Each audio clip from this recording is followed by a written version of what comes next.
Thank you very much, Mr. President. Ladies and gentlemen, good evening. Assalamu alaikum. Lovely to see you all here tonight.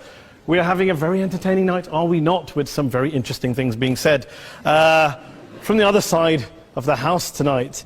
Let me begin by saying, as a Muslim, as a representative of Islam, I would consider myself an ambassador for Islam, a believer in Islam, a follower of Islam and its Prophet. So, in that capacity, let me begin by apologizing to Anne-Marie for the Bali bombings. I apologize for the role of my religion and me and my people, for the killing of Theo van Gogh, for 7/7. Yes, that was all of us. That was Islam, that was Muslims, that was the Quran. I mean, astonishing claims to make in the very first speech tonight, on a day like today, where the Conservative Prime Minister of the United Kingdom is having to come out and point out that these kind of views are anathema. And I believe you're trying to stand for the Labour Party to become an MP in Brighton. If you do, and you make these comments, I'm guessing you'll have the whip withdrawn from you, but then again, UKIP's on the rise, they'll take you, the BNP, they might have something to say about your views. This is what Mehdi Hassan always does. By the way, just on a factual point, since we heard a lot about the second speaker, about how backward we Muslims all are, on a factual point, you said that Islam was born in Saudi Arabia. Islam was born in 610 AD. Saudi Arabia was born in 1932 AD. So you were only 1,322 years off. Not bad? Not bad start there. Talking of maths, by the way, a man named Al-Khawarizmi was one of the greatest mathematicians of all time, a Muslim, worked in the golden age of Islam. He's the guy who came up with not just algebra, but algorithms. Without algorithms, you wouldn't have laptops. Without laptops, Daniel Johnson tonight wouldn't have been able to print out his speech in which he came to berate us Muslims for holding back the advance and intellectual achievements of the West, which all happened without any contribution from anyone else other than the Judeo-Christian people of Europe. In fact, Daniel David Levering, the author of the Pulitzer Prize-winning historian and author of The Golden Crucible, points out that there would be no Renaissance, there would be no Reformation in Europe without the role played by Ibn Sina and Ibn Rushd and some of the great Muslim theologians, philosophers, scientists in bringing Greek texts to Europe. As for this being our university, I will leave that to the imagination as to who is our and who is there. I studied here too. An astonishing set of speeches so far making this case tonight. A mixture of just cherry-picked quotes, facts and figures, self-serving, selective, a farrago of distortions, misrepresentations, misinterpretations, misquotations. Daniel talked about my article in the New Statesman, which got me a lot of flack, where I talked about the anti-Semitism that is prevalent in some parts of the Muslim community, which indeed it is. Of course, I didn't say in that piece that it was caused by the religion of Islam. In fact, modern anti-Semitism in the Middle East was imported from, finish the sentence, Judeo-Christian Europe, where I believe some certainly bad things happened to the Jewish people. In fact, Tom Friedman, Jewish-American columnist in the New York Times, told me in this very chamber last week that he believed, had Muslims been running Europe in the 1940s, 6 million extra Jews would still be alive today. So I'm not going to take lessons in anti-Semitism from someone who's here to defend the Judeo-Christian values of a continent that murdered 6 million Jews. Moving swiftly on. Yes. Absolutely. Well, I'm about to make that point. No, I'm about to make that point. You're right. I agree with you. I agree with you 110%. That is my point. I don't think Europe is evil or bad. I'm a very proud European. I don't want to judge Europe on the basis, but if we're going to play this gutter game where we pull out the Bali bombing and we pull out examples of anti-Semitism in the Islamic community, then of course I'm going to come back and say, well, hold on. I mean, look, let's be very clear. Daniel here was a last-minute replacement for Douglas Murray, who had to pull out. And Douglas and I have a well-documented differences, but to be fair to Douglas, as to be fair to Anne-Marie and to Peter, atheists.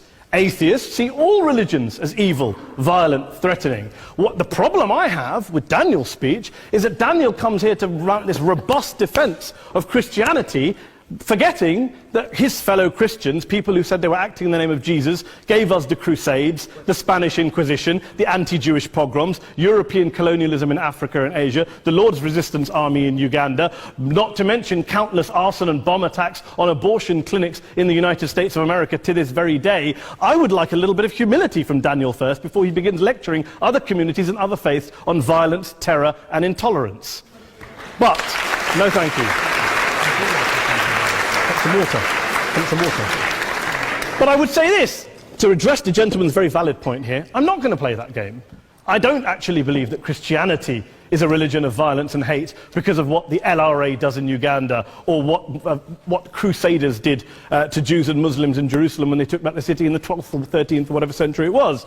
I believe that Christianity, like Islam, like pretty much every mainstream religion, is based on love and compassion and faith. I do follow a religion in which 113 out of the 114 chapters of the Quran begins by introducing the God of Islam as a God of mercy and compassion. I would not have it any other way. I don't follow a religion which introduces my God to me as a God of war, as some kind of Greek God of wrath, as a God of hate and injustice. Not at all. As Adam pointed out, you go through the Quran and you see the mercy and the love and the justice. And yes, you have verses that refer to warfare and violence. Of course it does. This is not a motion about pacifism. I'm not here to argue that Islam is a pacifistic faith. It is not. Islam allows military action, violence in certain limited contexts. And yes, a minority of Muslims do take it out of that context. But is it religious? We talked about Woolwich. Daniel and Anne-Marie have suggested that it's definitely religion that's behind all of this. Well, actually, what I find so amusing tonight is we're having a debate about Islam. And the opposition tonight have come forward. We have a graduate in law, a graduate in modern history, a graduate in chemistry. And, you know, I admire all of their intellects and their abilities, but we don't have anyone who's actually an expert on Islam, a scholar of Islam, a historian of Islam, a speaker of Arabic, even a terrorism expert or a security expert or a pollster, let alone to talk about what Muslims believe or think. Instead, we have people coming here, putting forward these views, putting forward these sweeping opinions. Listen to Professor Robert Pape of the University of Chicago, one of America's leading terrorism experts, who, unlike our esteemed opposition tonight, studied every single case of suicide terrorism between 1980 and 2005, 315 cases in total. And he concluded, and I quote, "There is little connection between suicide terrorism and Islamic fundamentalism or any of the world's religions. Rather, what nearly all suicide terrorist attacks have in common is a specific secular and strategic goal to compel modern democracies to withdraw military forces from territory that the terrorists consider to be their homeland." And the irony is, when we talk about terrorism, the irony is that the opposition and the Muslim terrorists, the Al-Qaeda types, actually have one thing in common. Because they both believe that Islam is a warlike, violent religion. They both agree on that. They have everything in common. Osama bin Laden would be nodding along to everything he's heard tonight from the opposition side. He agrees with them. The problem is that mainstream Muslims don't. The majority of Muslims around the world don't.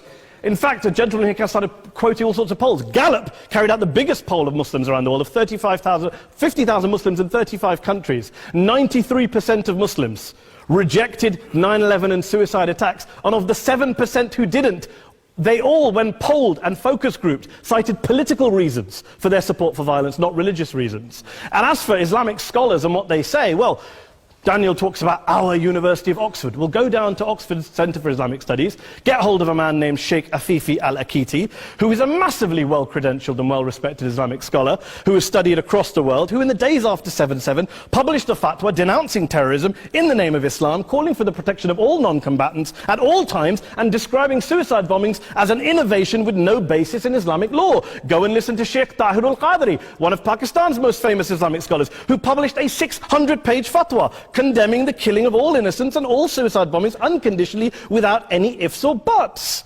There's nothing new here. This is mainstream Islam, mainstream scholarship, which has said this for years. You don't go out and kill people willy-nilly in the high street or anywhere else, on a bus or a mall, based on verses of the Quran that you cherry-pick without any context, any understanding, any interpretation, or any commentary. Point of information. Please.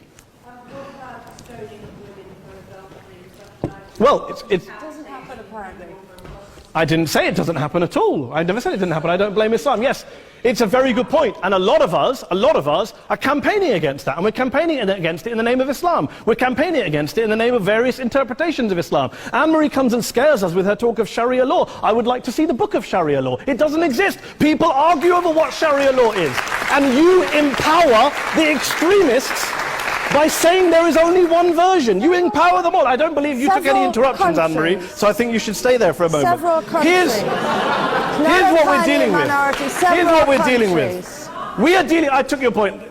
Here we are dealing with a 1400-year-old global religion followed by 1.6 billion people in every corner of the world, a quarter of humanity, of all backgrounds, cultures, ethnicities. And yet the opposition tonight wants to generalize, stereotype, smear in order to desperately win this debate. And here's my question, if we're going to generalize and smear.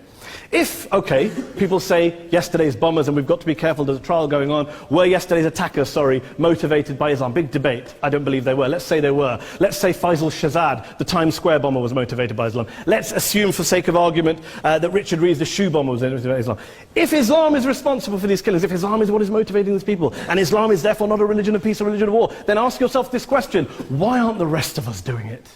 Why is it such a tiny minority of Muslims are interpreting their religion in the way that the opposition claim they are? Let's assume there are 16,000 suicide bombers in the world. There aren't. Let's assume there are for the sake of argument.